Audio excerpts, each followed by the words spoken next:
Hello and welcome to this quick video about auto launch. As you can see, I have spared no expense for my visual aids. Now, I've done many series over the past 13-14 years on INAV and how you set it all up, and one of the cool features of INAV that I particularly love is the fact that you have something called auto launch, where you can just throw the model into the air. Obviously a real radio controlled plane as opposed to this, but you'll see the point of this in a minute.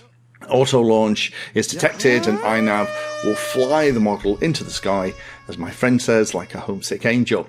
However, I've had quite a few people get in touch recently that are really struggling to get this to work. So I thought I'd do a quick video, and then when I get this question in the future, I can kind of relay this to the video. But also, if you're struggling with this, hopefully you found this video and it'll kind of give you some tips and tricks. Now, INAV Autolaunch is a relatively advanced feature. What it's going to do is it's going to use angle mode, which is the one that limits the pitch and roll and does the automatic stabilization and leveling. And it's going to detect when you throw the model, and then it's going to do an offset of typically 20 to 25 degrees and climb using a throttle setting. All that stuff relies on the entire model being set up perfectly to begin with, and I'm seeing lots of problems where when we look under the covers, missing steps are there. So people haven't done stuff and then trying auto launch and chucking the model, and guess what, it doesn't really work. So my recommendation would be, job one, if you are having trouble with auto launch, go and check out the INAV build for beginners. I'll put a link down below to the last series that I did. Make sure you've done every single step, making sure the accelerometer is calibrated properly, making sure that level is set properly, making sure there's a little bit of level trim so the nose is slightly up is really important, making sure that the control surfaces are all aligned, that they're moving in the right direction, that they're correcting in the right direction, are all fundamental pieces before you try auto launch for the first time. So, with all that out the way, let's get into the 3 or 4 common things that I see that people are getting wrong. The first one is a really basic one, and that is that they're throwing the model too high. If you have a paper airplane, the best way, for those of you that played with paper airplanes, is to actually throw it slightly upwards but reasonably level. And that way the plane will kind of reach the top of the apex and just kind of float until it hits the ground.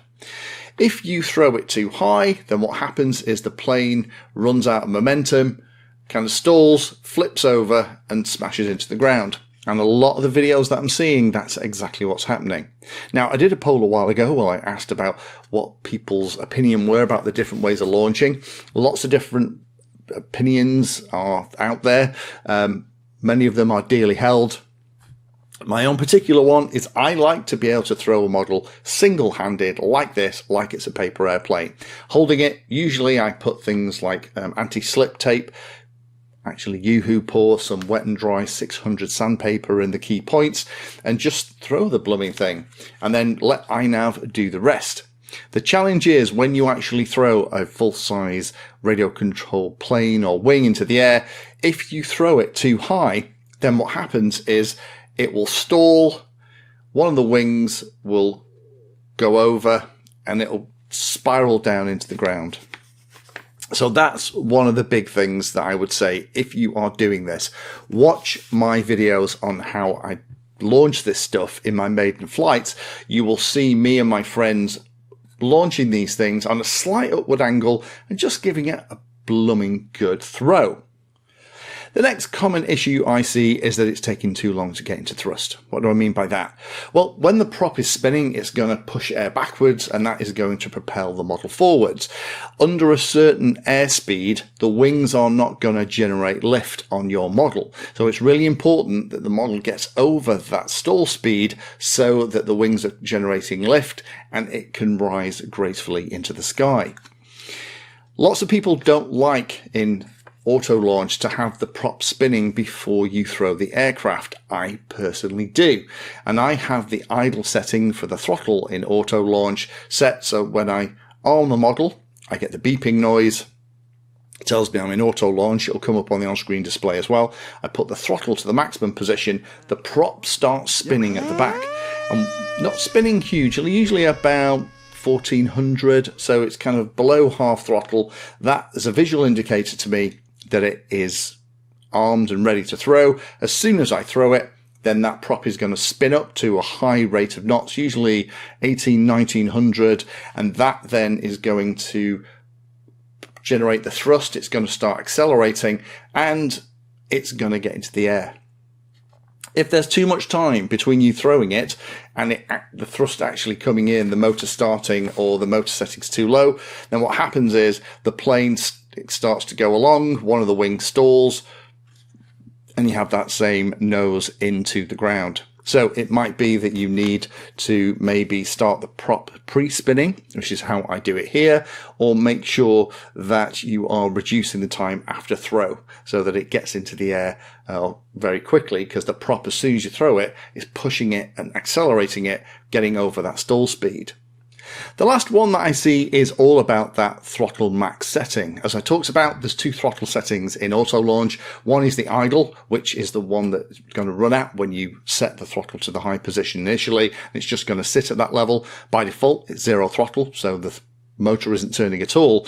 And that again can be an issue where, in the previous example, if it's sat completely still and you throw it, there's a physical system that kind of has to happen where the prop's going to spin up from being stationary up to thousands and thousands of RPM, and that takes a finite amount of time, and hopefully that happens before the wing stalls.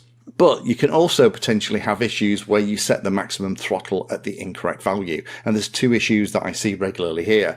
I like to have my throttles reasonably high. I like to make sure that the model is going to have a strong ascent into the air. So even if I bungle the throw, and you know, it sometimes happens, if I kind of slip or accidentally don't throw it very well, the Autolaunch will kind of correct and fix it, and then it'll climb to the sky. The effect of having it too high, particularly on powerful models, is that if you are accelerating from a still prop, you can get a lot of snap where, as the prop accelerates really hard, it pushes the model over in the other direction, and that can sometimes cause issues when it's not set up very well and not tuned, in that the model can't react quickly enough, and that just kind of spirals it into the ground.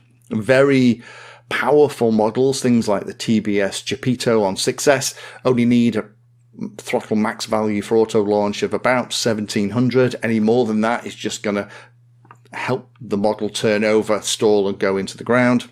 But the most common issue I see is that the throttle is set too low. I would recommend, particularly on 4S models with a decent motor and prop setup, you know, go for 850, 1900 as the throttle max setting, so that when you throw it, the throttle is producing an awful lot of thrust and is going to get it into the air. If you see your plane sinking down before it starts to rise, that's an indicator that potentially the throttle is too low, and or the delay between you throwing the model and the prop starting is too long as well. So hopefully for those of you that have been struggling in this, that's going to help. Again, I have a whole video on Autolaunch. I'll put a link down below. If you're having issues, I would always check that the setup on your model plane, again, this is just a visual aid. I have been tempted in the past to try and put INAV on something like this, and who knows, I might in the future. But if you have a plane and it's not auto-launching very well, make sure all the basics are really covered well. Make sure that you are giving it a good enough throw and you're not throwing it straight up in the air. Make sure that the throttle settings are correct, both for the idle and max throttle settings, and make sure that there isn't too much of a delay so that the plane is going to stall. All the issues that I see, and the reason that planes go into the ground, is because that a wing is stalling, and that's causing it to roll over and smash into the ground nose first. Hopefully with the tips that I've just gone through, you'll stand a better chance next time. Best of luck with it. Happy flying. Thank you for watching my video. Check out the playlist, and adding Painless 360 to your search terms will help you find my content. If you haven't done so already, please hit the like and subscribe button. It helps a lot. You can support the time I spend here answering questions and helping others by using the links in the video description.